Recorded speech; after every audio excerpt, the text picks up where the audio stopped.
কেমন আছো তোমরা?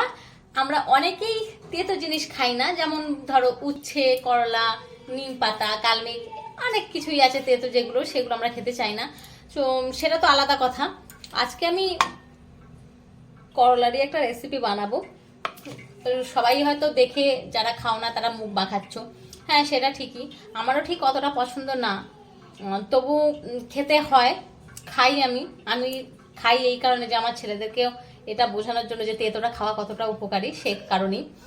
আর তবে যদি করলার এরকমভাবে রেসিপি করা যায় তাহলে সবাই খাবে। তো করলার দেখো, করলার স্বাদ তেতো সেটা আমরা সবাই জানি, সেটা তো আমি বদলাতে পারবো না, কিন্তু করলাটা টেস্টি করতে পারবো, এটা গ্যারেন্টি দিচ্ছি। তো চলো দেখো, করলাকে আমি এরকম গোল গোল চাকা চাকা করে কেটে নিয়েছি। এখানে নিয়েছি পোস্ত, কাজু বাদাম আর কাঁচা লঙ্কা একসাথে বেটে নিয়েছি। এখানে জিরে, ধনে, শুকনো লঙ্কা আর একটু পেঁয়াজ দিয়ে একসাথে বাটছি।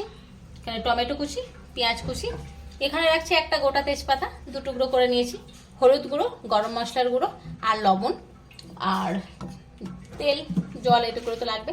আর একটা পাত্রে নিয়ে নিয়েছি লবণ আর হলুদ গুঁড়ো। আমি এবার করলার টুকরোগুলোর মধ্যে দিয়ে একটু মাখিয়ে নেব। লবণ হলুদ দিয়ে ভালোভাবে মেখে নিয়েছি। এবার গ্যাস অন করে নিই। কড়াই বসিয়ে নিয়েছি আমি। কড়াই গরম হলে তেল দেব। কড়াই গরম হয়ে গেছে, এবার আমি তেল দিয়ে দিচ্ছি। এবার তেল গরম হলে আমি করলাগুলো দেব। তেল গরম হয়ে গেছে, এবার করলার টুকরোগুলো দিয়ে দিচ্ছি। এবার উল্টে নেব। ভালোভাবে দুই পিঠ ভেজে নেব একবারে। ভালো করে ভেজে নিতে হবে, বেশ বাদামি রং করে। ভাজা হয়ে গেছে, এবার আমি তুলে নেব। এবার ওই তেলেই তেজপাতার টুকরো দিয়ে দিলাম আমি, তারপরে পেঁয়াজ কুচি দিয়ে ভালো করে নাড়াচাড়া করে নেব।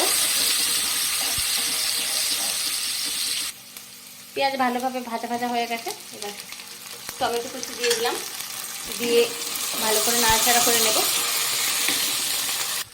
এবার মশলা বাটা যেটা সেটা দিয়ে দিলাম, ভালো করে মিশিয়ে নেব।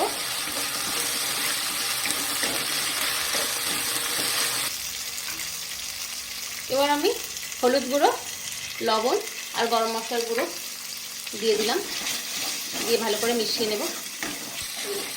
এবার পোস্ত, কাজু বাদাম আর কাঁচা লঙ্কা বাটা দিয়ে দিলাম, দিয়ে ভালো করে মিশিয়ে নেব। মশলা থেকে তেল ছেড়ে দিলে তারপর আমি জল দেব। দেখো বন্ধুরা, মশলা থেকে তেল ছেড়ে দিয়েছে, এবার আমি জল দিয়ে দেব। প্রত্যেক ভিডিওর মধ্যে সেই একই কথাই বলে যাই, জল একটু বুঝে দিতে হবে, যে যে জিনিসটা জলের মধ্যে যাবে সেটা যেন ডুবে থাকে। এবার আমি করলার টুকরোগুলো দিয়ে দিলাম, দিয়ে একটু মিশিয়ে নেব মশলার সাথে। করলার রেসিপি আমার পুরোপুরি রেডি। তেতো করলাকে টেস্টি করলা বানিয়ে দিলাম। চলো এবার আমি থালায় ঢেলে নিই। তো বন্ধুরা, যদি এই রেসিপিটা ভালো লেগে থাকে তাহলে লাইক করো, কমেন্ট করো, শেয়ার করো, আর প্লিজ আমার চ্যানেলকে সাবস্ক্রাইব করো। আর বাড়িতে অবশ্যই ট্রাই করবে এই তেতো করলাকে টেস্টি করলার রেসিপিটা। তো দেখা হবে পরের ভিডিও। টাটা।